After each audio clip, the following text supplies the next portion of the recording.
সত্যি বলবো কি, আমি ভাবতে পারিনি যে আমি বেঁচে ফিরব। সময় মতো তুমি হাসপাতালে নিয়ে আমাকে যদি ব্লাড না দিতে, এই ঋণ আমি সারা জীবনে শোধ করতে পারবো না। Thank you for saving me Parul, thank you. ছি কাকু, আপনি এভাবে কেন বলছেন? আমি তো আপনার বিটির মতোই, বলুন। আজ ওই জায়গায় যদি আমি না থেকে সিরিঙ্গে থাকতো, তাহলে ও কি বাঁচাতো নাই?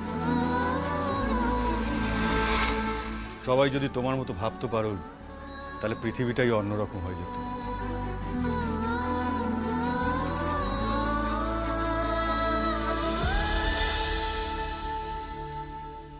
আজকাল এমন মানুষ আর কোথায় পাওয়া যায়? আগে তবু দেখা যেত।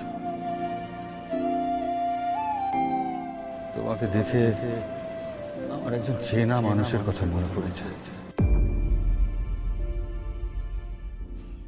যাই হোক, তোমার আমার ব্লাড গ্রুপ মিলে গেছে, তাহলে আমরা ফ্রেন্ডস, ব্লাডমেট, ঠিক আছে?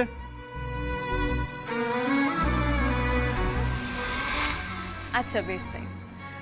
তবে আমারও কিন্তু আপনাকে ধন্যবাদ জানানো উচিত। আমি আবার কি করলাম?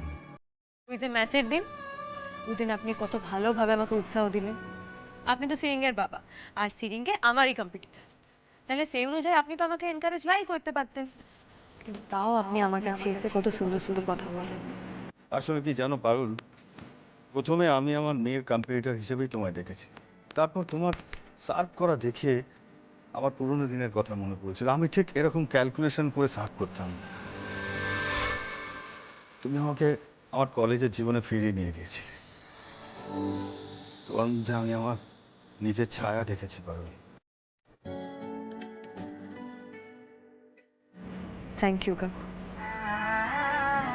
আমি না জীবনে অনেক পুরস্কার পেয়েছি কাকু, কিন্তু আপনি কম্পিটিশন, আপনার বিটি, এই সব কিছুর ঊর্ধ্বে গিয়ে যেভাবে আমাকে এনকারেজটা করলেন, সেটাই এই কম্পিটিশনের সবচেয়ে বড় পুরস্কার আমার লেগে। তুমি ডিজার্ভ করো, বুঝেছো? তাই পেয়েছো। তবে আমার কিন্তু তোমাকে বকা উচিত। তুমি কিন্তু কম দুষ্টু মেয়ে নও। কেন কাকু, মানে আমি আবার কি দুষ্টুমি করলাম? কেন আবার কি? তুমি নাকি শিরিনকে গ্রামে নিয়ে গিয়ে বলি দিতে চেয়েছিলে।